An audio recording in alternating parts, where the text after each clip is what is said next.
Akkam jirtu kabajamtoota daawwattootaa fi hordoftoota Oromiyaa fi miidiyaa dambalii uummataa keenya kabajaa bakkum jirtan sinaa ga'u jedha adoolessa 2026 oduu guyyaa irraatti qindeeffanne kan isin biraan geenyu ta'ati jalqaba irratti hanga footoo oduu. Tiraamp hojii xumuruun gara waraana guutuutti deebi'uuf yaadaa jiraachuu gabaasni bahee saaxilee. Daa'imni waggaa 3 gamoo sababa kirkira lafaan jigee caccabe keessaa guyyaa 6 booda argame ijoo dubbii miidiyaalee addunyaa ta'ee.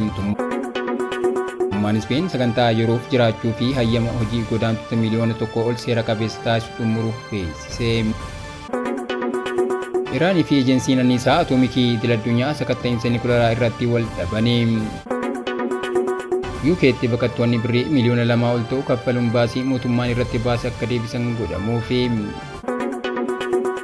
OFM dambalii dhunguma uummataa irraa oduu isinitti himuun kan isinii waliin turu hanga daawwalaabuutti amma oduu bal'inaan. Tiraamp hojii xumuruun gara waraana guutuutti deebi'uuf yaadaa jiraachuu gabaasni bahee saaxilee. Doonaald Tiraamp haliilaa gurguddaa raawwatamuu akka danda'u qondaaltota ittisaa olaanoo waliin kan mari'atan ta'anillee garuu waliigaltee nikulaaraa yeroo murtaa'e muddee 18 darbe akka itti fufu hayyamaa jiru. Doonaald Tiraamp haliilaa gurguddaa haaraan raawwatamuu akka malu qondaaltota ittisaa olaanoo waliin kan mari'atan ta'anillee garuu waliigaltee nikulaaraa yeroo murtaa'e muddee 18 darbe akka itti fufu hayyamaa jiru. Ta'us garuu yoo Iraan yaadannoo waliigaltee Memorandum of Understanding cabsite haliilaa tokko banuuf filannoo qabataniiru. Pireezidaantiin Ameerikaa Doonaald Tiraamp yeroodhaaf waliigaltee nikulaaraa akka itti fufu yoo hayyamanillee tarkaanfii waraanaa guutuu Iraan irratti fudhatamutti deebi'uuf yaadaa akka jiran The Wall Street Journal aangawoota Ameerikaa dhimmicha beekan waabeeffachuun kaleessa galgala gabaaseera. Guyyoota muraasa darban keessa Tiraamp ministeera ittisaa Piit Hegestii fi dura taa'aa hooggantoota olaanoo waloo Jeneraal Daankin waliin haleellaa dabalataa raawwachuu akka danda'an irratti mari'ataniiru. Akka gabaasa kanaatti mariin kun Waashingtan daandii dippiloomaasii dhiistee hojii haleellaa bal'aa deebitee jalqabuu qabde moo hin qabdu irratti kan xiyyeeffate yoo ta'u tarkaanfiin kun qondaaltonni tokko hojii xumuruuf carraaqqii godhame jechuun ibsaniiru. Tiraamp murteedhuma akka hin kenninee fi ammaaf waliigaltee nikulaaraa ta'uu danda'uuf bakka kennuudhaaf mariin kun yeroo murtaa'e muddee 18 ol darbee akka dheeratu hayyamuun rakkoo akka hin qabne gargaartota isaaniitti himaniiru. Kanuma waliin pireezidaantichi ammallee yoo Iraan waliigaltee kana cabsite haliillaa daangeffame al tokko qofa raawwatamu hayyamuu akka malan akeekaniiru. Haalli kun imaammata dhuma torbee darbee Ameerikaan galuu galaana Pershiyaa keessatti tarkaanfii fudhachuuf sababa ta'e waliin wal fakkaata. Akka gabaasa kanaatti Tiraamp haleellaa guutuu biraa dippiloomaasii daandii irraa maqsuu fi Waashingtan dhuma irratti sagantaa nikulaaraa Iraan diiguuf rakkisaa taasisuu akka danda'us mormaniiru. Daa'imni waggaa 3 gamoo sababa kirkira lafaan jigee caccabe keessaa guyyaa 6 booda argame ijoo dubbii miidiyaalee addunyaa ta'e. Balaa kirkira lafaa hamaa Venezuelaatti mudatee booda daa'imni umrii ganna 3 guyyaa 6 booda gamoo kufee caccabe jalaa lubbuun argamu ibsameera.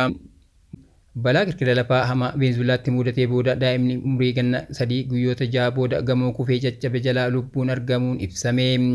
Lubbuun guyyaa rabbii jedhe malee hin baatu kan jedhan dhugaadha. Daa'imni waggaa 3 kun gamoo kufee caccabe jalaa osoo bishaaniif midhaan hin argatin guyyoota 6 jala kan ture yoo ta'u lubbuu baraartotaan achi jalaa baafamuun gara mana yaalaas akka geeffame ibsame. Lubbuun argamuun daa'ima kanaa namootni gamoo diigame keessatti hafan ammallee lubbuun argamuu akka malan abdiin kan agarsiisu akka ta'e kan eerame yoo ta'u ammallee gareen baraartota lubbuu biyya keessaaf idil-addunyaa namoota diigama gamoo keessatti hafan yoo jiraatan barbaaduu itti fufaniiru. Kirkira lafaa torban darbe Venezuelaatti mudatee lakkoofsi namoota lubbuun darbanii 1900 kan caale yoo ta'u dhaabbanni mootummoota gamtoomanii namoota 1000 lakkaa'amaniif gargaarsa ariifachiisaa nyaataa fi bakka qubannaa akka barbaachisu akeekkachiiseera. Balaa kanaan kan lubbuu dhaban alattis namoonni 10,000 ol ta'an qaamaan kan miidhaman yoo ta'an 10,000 kan lakkaa'aman ammoo hanga yoonaatti akka hin argamin miidiyaaleen gabaasuu irratti argamu. Mootummaan Speen sagantaa yeroof jiraachuu fi hayyama hojii godaantota miliyoona 2 ol seera qabeessa taasisuu xumuruu beeksise. Kun seenaa biyyattii keessatti sagantaa sirna qabeessa taasisuu isa guddaa ta'a. Sagantaa bal'aan kun godaantonni seeraan alaa yoo xiqqaate biyyoota 5 biyyattii keessa turan galmee yakkaa hin qabne waggaa tokko hayyama jireenyaa fi hojii haaromfamuu danda'u akka argatan kan hayyamudha. Walakkeessa baatii waxabajjii irraa eegalee raawwiin waliigalaa iyyannoowwanii fi qaamni iyyattootaa ibsameera. Yeroo gabaabaa keessatti iyyannoowwan gara 360 ta'an mirkanaa'aniiru. Lammiileen Kolumbiyaa qooda guddaa parsantaa 30 kan qaban yoo ta'u lammiileen Morookoo parsantaa 14, lammiileen Venezuelaa parsantaa 10 fi lammiileen Peeruu parsantaa 9 itti aananii.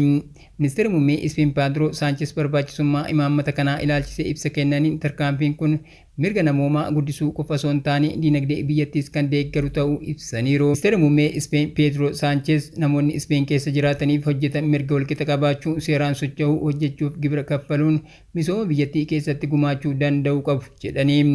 Ejjennoo Maadiriid kun imaammata cimaa to'annoo immigireeshinii biyya ari'uu biyyoota Awurooppaa hedduu fi Ameerikaan hojiirra oolchaa jiran irraan haalaan faallaa waan ta'eef xiyyeeffannoo idil-addunyaa hawwateera. Iraanii fi ejensiin anniisaa atoomikii idil-addunyaa sakatta'insa nikulaaraa irratti wal dhabanii. Dubbimaan ministeera dhimma alaa Iraan Ismaa'eel Baagaay Daayirektarri olaanaa ejensii humna atoomikii idil-addunyaa Raafaayil Giroosii ibsa siyaasaa kennuu dhiisanii hojii dhaabbatichaa qofa irratti akka xiyyeeffatan akeekkachiisaniiru. Dubbimaan ministeera dhimma alaa Iraan Ismaa'eel Baagaay Daayirektarri olaanaa ejensii humna atoomikii idil-addunyaa Raafaayil Giroosii ibsa siyaasaa kennuu dhiisanii hojii dhaabbatichaa qofa irratti akka xiyyeeffatan akeekkachiisaniiru. Jechoonni wal jijjiiruu kun kan uumame waliigaltee yeroo Iraanii fi Ameerikaa jidduutti sakatta'insa iddoowwan nikulaaraa fi maallaqa dhoorgame gadhiisuu irratti waliigaltee dhabuu irraa kan ka'e ta'uu himameera.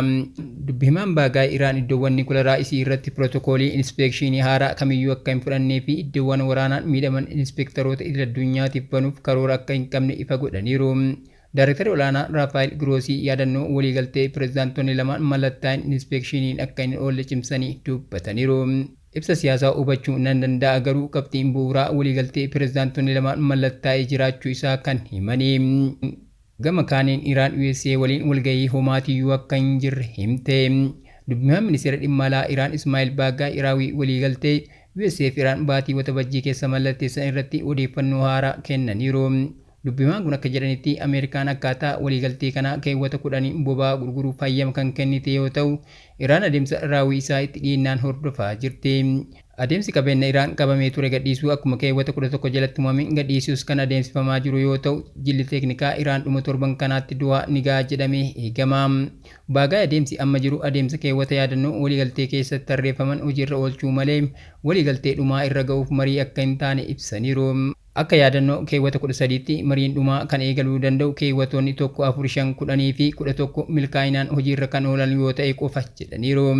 Dubbimaan kun gabaasa miidiyaalee tokko irratti yaada kennanii guyyoota dhufan keessatti gama Ameerikaa waliin walgahiin akka hin jirre mirkaneessaniiru. Itti dabaluudhaanis daawwannaan bakka bu'oota Ameerikaa Kaataritti taasisan daawwannaa jila teeknikaa Iraan waliin waan wal qabatu akka hin qabne dubbataniiru.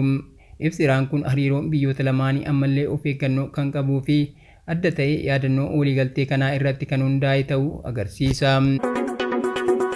UK'tti baqattoonni birrii miliyoona 2 ol ta'u kaffaluun baasii mootummaan irratti baase akka deebisan godhamuu fi lammiileen biyyoota garaagaraa Yuunaayitid Kingdom keessatti kologaltummaan kenname paawundii 10,000 naannoo birrii miliyoona 2.1 akka kaffalan godhamuu fi lammiileen biyyoota garaagaraa Yuunaayitid Kingdom keessatti kologaltummaan kenname paawundii 10,000 naannoo birrii miliyoona 2.1 akka kaffalan godhamuu fi kaffaltiin baqattoonni galii argachuu erga eegalanii booda kaffalan kunis baasii mootummaan biyyattii mana jireenyaaf deeggarsawwan garaagaraa baasee bakka buusuuf kan oolu akka ta'e himameera.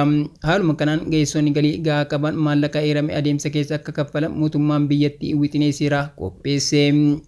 Wixinee labsii immigireeshinii fi kologaltummaa keessatti hammatame kunis kibxata paarlaamaa biyyattiif ni dhiyaata.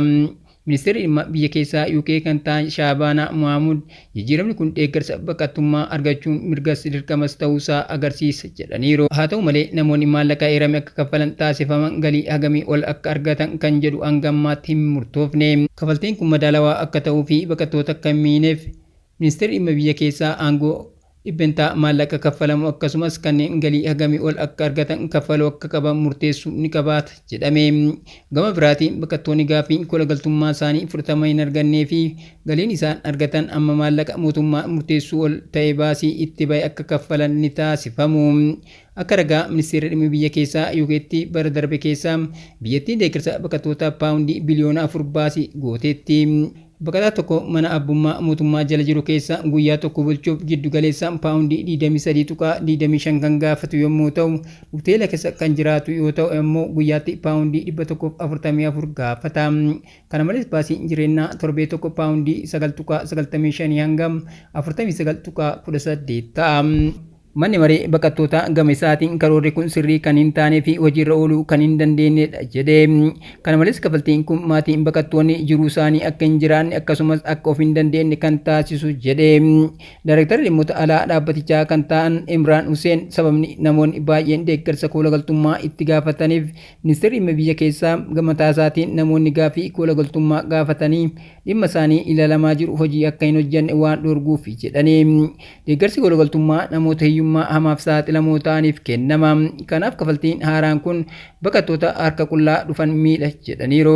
Gama biraatiin ministeeronni biyyattii labsii immigireeshinii fi koolagaltummaa kun wantoota baqattoota seeraan alaa gara biyyattiitti harkisan akka hir'isu abdii godhataniiru. Haa ta'u malee kutaalee labsichaa seerota ciccimoo qabatan tokko tokko miseensota paarlaamaa miseensa paartii leebar ta'an muraasarraa mormiin akka isa mudatu eegama. Ministeerri dhimma biyya keessaa gama isaatiin torbee darbe keessaa Ingilaand keessaa hoteelota dabalataa baqattoonni keessa tursiifaman 20 kan cufe yommuu ta'u baqattoota iddoowwan kaampii waraanaa turan keessa tursiisuuf karoora akka qabu beeksiseera. Dabalataan seerri immigireeshinii haaraan kun hojimaata dhaabbilee akka yuunivarsiitiiwwan gareewwan hawaasaa fi dhaabbilee daldalaa baqattoota ispoonsara itti godhanis of keessatti qabate. UK'tti baqattoonni koolagaltummaa argatan waggaatti jiddu galeessaan hanga paawundii 20,000 argatu. Mormiin jiru garuu baqattoonni hedduu dafanii hojii waan hin arganneef akkasumas ammoo kan argatanis xiqqaa waan ta'eef akkamiin mootummaaf kaffaluu danda'u kan jedhudha. Kabajamtoota daawwattoota keenya tamsaasni keenya akka namoota hedduu bira ga'u peejii keenya follow share gochuun akkasuma YouTube chaanaalii keenya subscribe godhuu hin dagatinaa. Oduun guyyaa kanaaf qabannee kanneen turanii waan daawwattaniif galatooma.